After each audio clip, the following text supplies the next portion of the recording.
അങ്ങനെ 5Gൻ്റെ ഹെഡ്ലൈറ്റ് വാങ്ങാണ്ട് കാര്യപ്പിച്ചിട്ടുണ്ട്.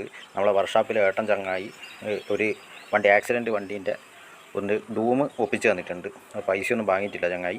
അതെന്ന് വെച്ചാൽ ഈ ഡൂമിന് ഈ ഒരു സ്ക്രാച്ച്, അതായത് റോട്ടിൽ നല്ലപോലെ ഇടിച്ച് വീണതാണ്, വൈസർ ഒക്കെ അടിച്ച് വീണതാണ്. അല്ലെങ്കിൽ വേറെ ഏതോ വണ്ടിക്ക് നല്ലപോലെ ചാർത്തിയിട്ടുണ്ട്. പക്ഷേ ഡൂമിൻ്റെ പവർ വേറെയാണ്. ഇത് ലൂമാക്സിൻ്റെ ആണ്. ലൂമാക്സിൻ്റെ ഒറിജിനൽ ഡൂമാണ് ഇതിൻ്റെ വരുന്നത്.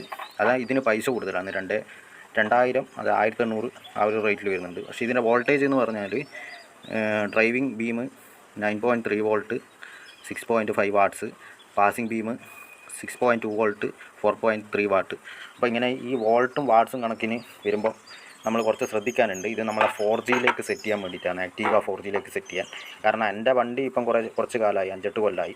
അപ്പോൾ ഇനിയിപ്പോൾ നമ്മൾ നല്ല ഡൂമും കാര്യങ്ങളൊന്നും സെറ്റ് ചെയ്യുന്നില്ല. അതുകൊണ്ട് പിന്നെ എന്നാ പറയണ്ടേ, ഈ ഡൂം ഞാൻ എടുത്തിയാണ്. വലിയ കുഴപ്പമൊന്നുമില്ല. അടുത്ത് വന്നാൽ ഈ സ്ക്രാച്ചും കാര്യങ്ങളെല്ലാം കാണുന്നുള്ളൂ. അപ്പോൾ ഇതിൻ്റെ കണക്ടർ കാര്യങ്ങൾ, ഇതിൻ്റെ കപ്ലറൊന്നുമില്ല. കാരണം കപ്ലർ എന്ന് പറഞ്ഞാലല്ല വയറിംഗ് കിറ്റിൽ വരുന്നതാണ്. അപ്പോൾ വയറിംഗ് കിറ്റ് കാര്യങ്ങളൊക്കെ വേറെ വാങ്ങണം. അല്ലെങ്കിൽ ഓൺലൈനിൽ വാങ്ങുമ്പോൾ എന്ന് പറഞ്ഞാൽ ഇതിൻ്റെ BS6ൻ്റെ ഹെഡ്ലൈറ്റ് കപ്ലറിനൊക്കെ നല്ല പൈസ 200 രൂപയെല്ലാം ഉണ്ട്. അപ്പോൾ നമ്മളതിന് നിന്നിട്ടില്ല. മൊത്തത്തിൽ 3 2 5 വയറുണ്ട്. അതായത് DRLൻ്റെയും പിന്നെ ലോ ബീമും ഹൈ ബീമും പിന്നെ അതിൻ്റെ പോസിറ്റീവും നെഗറ്റീവും ഒക്കെ ആയിട്ടാണ് വരുന്നത്. ഞാൻ കത്തിച്ച് കാണിച്ചു തരാം. ഈ ഒരു ടോഗിൾ സ്വിച്ച് വെച്ചത് എന്ന് പറഞ്ഞാൽ ഹൈ ബീമും ലോ ബീമും ആക്കാൻ വേണ്ടിയിട്ടാണ്. അത് നമ്മളൊന്ന് ടെസ്റ്റ് ചെയ്യാൻ വേണ്ടിയിട്ട്. ഇത് 12 വോൾട്ടിൻ്റെ സപ്ലൈ.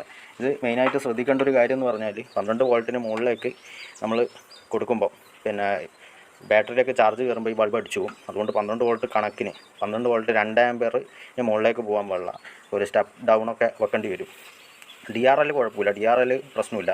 അത് എത്ര വോൾട്ടേജ് കയറിയാൽ 14 വോൾട്ടേജ് കയറിയാലും കുഴപ്പമില്ല. പക്ഷേ ഈ ഹെഡ്ലൈറ്റിനാണ് പണി വരിക. കാരണം ഇതിൻ്റെ ഉള്ളിൽ കാണുന്നില്ലേ 3 SMD LED പോലത്തെ ഒരു ബോർഡ് LED ഉണ്ട്.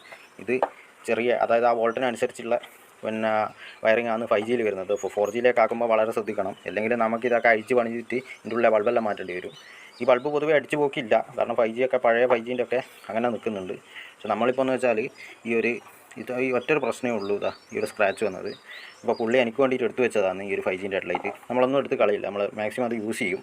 അപ്പോൾ സംഭവം എന്ന് വെച്ചാൽ ഇവിടെ പേപ്പറൊക്കെ ഇട്ട് വരച്ചിട്ടൊന്ന് നീറ്റാക്കാൻ പറ്റുമോ നോക്കാം. ആദ്യം നമ്മളിത് വണ്ടിയിലൊന്ന് സെറ്റാക്കി നോക്കട്ടെ. ഈ ഒരു വൈസറിൽ സെറ്റാകുമോ എന്നുള്ളത് ഉറപ്പില്ല. ഒന്ന് അഡ്ജസ്റ്റ് ചെയ്യേണ്ടി വരും.